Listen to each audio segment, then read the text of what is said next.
So let's take for a moment and talk about, for example, Luke Cage, Power Man. I mean, it's a very interesting superhero in the sense that he comes out in the early 1970s. A lot of people attribute him to more or less a black exploitation sensibility.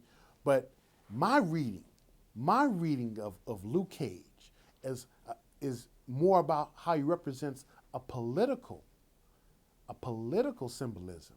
In fact, a symbolism. In fact, he's a very radical superhero, I would argue, because he is, in my reading, he's related to the anti prison movement that was coming about in the early 1970s. In fact, the black prisoner reform movement that was going on in the early 1970s. We talk about George Jackson. We talk about the Soledad Brothers. We're talking about Hurricane Carter. We talk about Angela Davis. Basically, what I'm trying to say is that during this period, a lot of the Black Power movement leaders and advocates were imprisoned, and often imprisoned under dubious charges, right? And so when we see the origin narrative of Luke Cage, he is in fact a black man in prison for a crime he didn't commit. And while in prison, he suffers torture, he suffers racial indignities.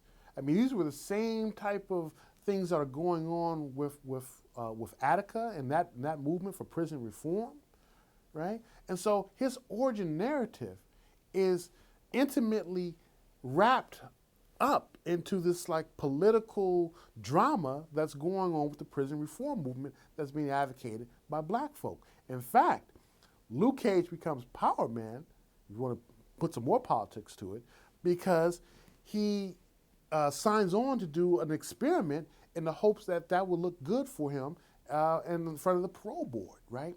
So we have this level of, he's being, it's in his interest, right? It's in his interest. It's like he's almost coerced, more or less, right?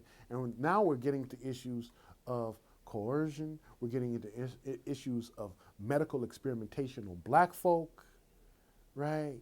And so he becomes Power Man because he gets in this experiment and one of the racist white guards sabotages the experiment and he mutates into Power Man. So this origin narrative is just layered with issues of race, is layered with issues of political and social reform. And when we talk about the prison industrial complex, is layered with his birth. He's birthed out of this intense racism that he experiences. Now, that to me is pretty potent. And if we just talk about how he says things like Sweet Christmas and his language doesn't sound authentic in terms of how they write it, certainly, I can go with that. And certainly some of the artistic renderings of Luke Cage makes him look very groid, emphasis on groid. I mean, this brother, I mean, he's no Billy D, right? I mean, this guy, he's looking rough, right? So we can critique it for that.